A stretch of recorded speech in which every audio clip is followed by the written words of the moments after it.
Hello दोस्तों, स्वागत है आपका हमारे YouTube channel UPRTU studio with Sumit में। दोस्तों, आज जो है हम बात करेंगे BLIS 105N जो फर्स्ट सेमेस्टर के एग्ज़ाम है। वो कल पहला पेपर है आपका और इसी के बारे में हम बात करने वाले हैं। और आज हमने इस वीडियो में जितने भी PYQ हैं, सारे जितने भी साल के PYQ मैंने सारों को ऐड किया है और टोटल एक पेपर बनाया है। तो आप इसे देखिए और ये पेपर मैं कह सकता हूँ कि इस पेपर में से कम आपके पास 70% के आसपास क्वेश्चन एग्जाम में आपको देखने को मिलेंगे। तो चलिए दोस्तों, पहले क्वेश्चन की ओर चलते हैं। इसे आप कहीं नोट कर सकते हैं, स्क्रीनशॉट भी ले सकते हैं इसका। BLIS 105N। दोस्तों, पहला क्वेश्चन है कि पुस्तकालय वर्गीकरण के सिद्धांत क्या क्या है। ठीक है दोस्तों, और ये जो क्वेश्चन है एक क्वेश्चन से लेके ये आपके लघुत्तरी हैं, जिसका आपको आंसर जो है वो 100 शब्दों में देना है। 100 से अधिकतम 100 शब्दों में चलेगा, जो आपका 1.5 पेज के आसपास में इनफ हो जाएगा। तो पहला क्वेश्चन हम बता रहे थे आपको भी कि पहला क्वेश्चन है कि पुस्तकालय वर्गीकरण के क्या सिद्धांत हैं। दोस्तों, इसी प्रकार से दूसरा क्वेश्चन है कि पुस्तकालय के वर्गीकरण के उद्देश्य क्या है। तीसरे क्वेश्चन की ओर चलते हैं दोस्तों। तीसरा क्वेश्चन कह रहा है कि पुस्तकालय वर्गीकरण की प्रजातियां कौन कौन सी हैं। चौथा क्वेश्चन दोस्तों जो है वो हमारा कह रहा है कि पुस्तकालय वर्गीकरण पद्धतियों के प्रकार कौन कौन से होते हैं।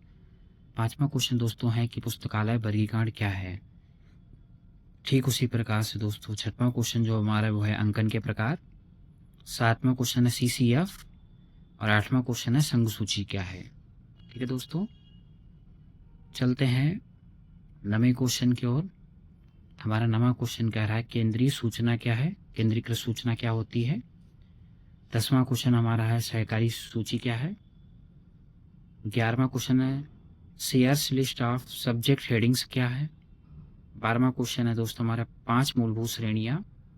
और 13वां क्वेश्चन है मार्क MARC। और चौथा है ISVN। ठीक है दोस्तों, चलते हैं दोस्तों 15वें क्वेश्चन की ओर। 15वां क्वेश्चन हमारा कह रहा है कि ISSN और ISO 2709। 17वां क्वेश्चन है नोटेशन क्या होता है। ठीक है दोस्तों, अब हम पहुंच गए हैं सेक्शन बी की ओर। सेक्शन बी, और इसका जो आपको आंसर दोस्तों लिखना है वो लिखना है आपको 350 से 400 शब्दों में। तो दोस्तों पहला क्वेश्चन है कि पुस्तकालय वर्गीकरण के सिद्धांतों पर चर्चा कीजिए। ये पहला क्वेश्चन है आपका। ठीक उसी प्रकार से दोस्तों दूसरा क्वेश्चन है कि विषय जगत क्या है, विषय निर्माण की विधियों पर चर्चा कीजिए। ये आपका दूसरा क्वेश्चन है। तीसरा क्वेश्चन है कि संघ सूची की विस्तृत चर्चा कीजिए, मतलब संघ सूची पर आपको विस्तृत चर्चा करना है। और चौथा क्वेश्चन थियोरस क्या है, विस्तार से वर्णन कीजिए, आपको इसका करना है। ठीक है दोस्तों, चलिए चलते हैं 5वें क्वेश्चन की ओर। 5वां क्वेश्चन कह रहा है कि ISBD की विस्तृत परिभाषा, ISBD की विस्तृत चर्चा। और दोस्तों 6वां क्वेश्चन है कि पुस्तकालय सूचीकरण क्या है, इसके उद्देश्यों एवं कार्यों पर प्रकाश डालिए। दोस्तों अगर ये क्वेश्चन आप तैयार कर लेते हैं, इतने क्वेश्चन में से आप मान के चले कि आपका कम से कम 70% फंसना ही तय है। 70% एग्जाम में फंसेगा ही फंसेगा आपका। इतना तैयार कर लेंगे तो कल के पेपर में आप बहुत अच्छा नंबर लेके आएंगे और आपका लगभग सारा क्वेश्चन जो है वो सॉल्व हो जाएगा। दोस्तों मैंने कुछ ट्रिक बनाई है, तो चलिए नीचे चलते हैं।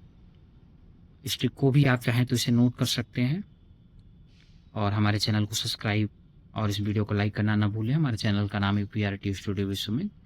दोस्तों पहला क्वेश्चन की बात कर रहे हैं, ये मैंने ट्रिक के माध्यम से समझाने की कोशिश कर रहा हूँ, तो ध्यान से सुनिए।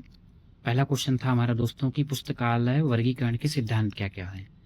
दोस्तों हमारा ट्रिक है कि सरल समान विस्तार उपयोग। समान मतलब समान विषय की पुस्तकें साथ में रखें।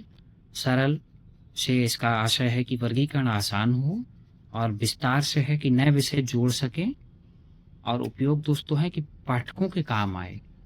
मतलब पुस्तकालय वर्गीकरण क्या होता है कि सरल समान विस्तार उपयोग, मतलब समान विषय की पुस्तकें एक साथ रखी जाएं और वर्गीकरण आसान हो, मतलब कौन सी बुक किस कैटलॉग में रखी है। और दोस्तों विस्तार क्या है कि नए विषय भी जोड़े जा सके, तो ये विस्तार में आएगा। और उपयोग क्या क्या है कि वर्गीकरण से आशय क्या है, मतलब वर्गीकरण का सिद्धांत क्या है कि पाठकों के काम आए। बुक को तो इसीलिए वर्गीकरण किया जाएगा, वर्गीकृत किया जाएगा कि ताकि पाठकों को काम आए, पाठक जो पढ़ने वाले हैं उससे नई नई जानकारियाँ हासिल कर सकें। तो हमारा ये इसका रहेगा कि समान किताबें, सरल व्यवस्था, भविष्य में विस्तार, उपयोग में आसान।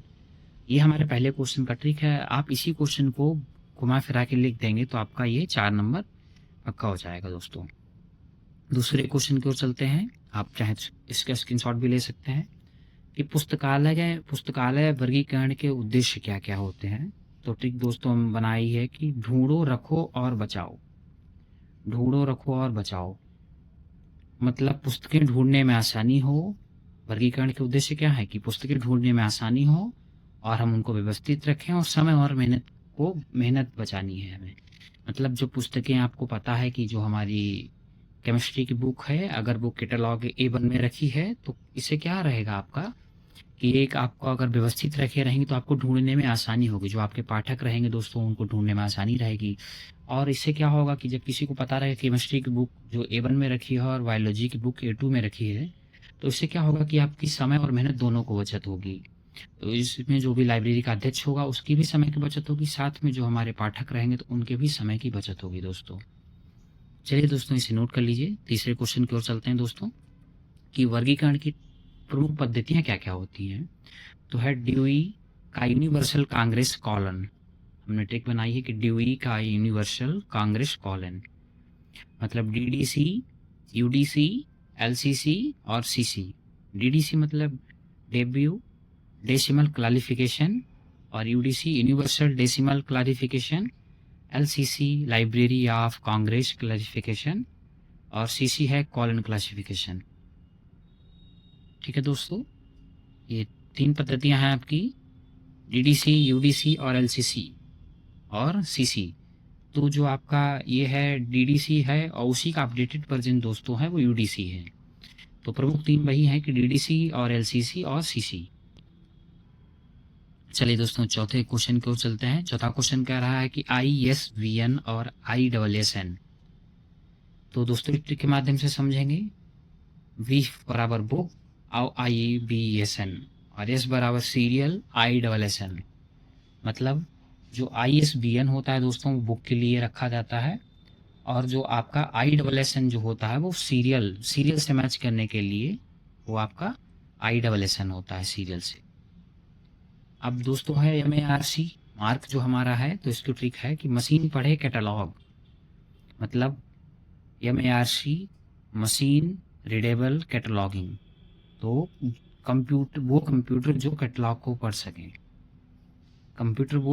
पढ़ सके तो इसी को कहते हैं मार्क। चलिए दोस्तों अगले क्वेश्चन की ओर चलते हैं, इसे आप नोट कर लीजिए। अगला क्वेश्चन है नोटेशन। दोस्तों नोटेशन क्या है कि निशान है। नोटेशन मतलब निशान। 100 बराबर हिंदी, 200 बराबर इंग्लिश, 300 बराबर केमिस्ट्री, 400 बराबर बायोलॉजी। तो ऐसे करके क्या है निशान, मतलब हम केंद्रित कर सके, हमें याद रहे, हमें याद रहना चाहिए कि जो हमारा हिंदी है उसका हमने 100 दिया है कैटलॉग में, और इंग्लिश को 200 है, बायोलॉजी को 250 है। तो इस तरीके से जो होता है तो उसको नोटेशन कहते हैं, मतलब निशानदेही तय करना नोटेशन कहलाता है। दोस्तों 7वें क्वेश्चन की ओर चलते हैं। 7वां क्वेश्चन है कि सह सूची क्या होती है। दोस्तों ट्रिक है कि एक बुक कई रास्तों से मिले। मतलब सह सूची है कि एक बुक जो है कई रास्तों से मिले, मतलब इसका है कि ऑथर से भी, सब्जेक्ट से भी और टाइटल से भी, और सब अलग एंट्री। तो इसी को वो दोस्तों सह बुक कहते हैं। मतलब कि एक ही बुक हो पर कई रास्तों से मिले, किसी का जो ऑथर है वो होना चाहिए, सब्जेक्ट अलग हो, टाइटल अलग हो, तो ये क्या होगा सह सूची होगा, और सबकी अलग अलग एंट्री बनानी पड़ेगी। दोस्तों अगला क्वेश्चन है 8वां है कि केंद्रीकृत सूची क्या है। तो इसका ट्रिक है कि एक जगह बनी सब जगह चली। मतलब एक सेंट्रल ऑफिस लिस्ट बनाता है और बाकी लाइब्रेरी यूज करती है।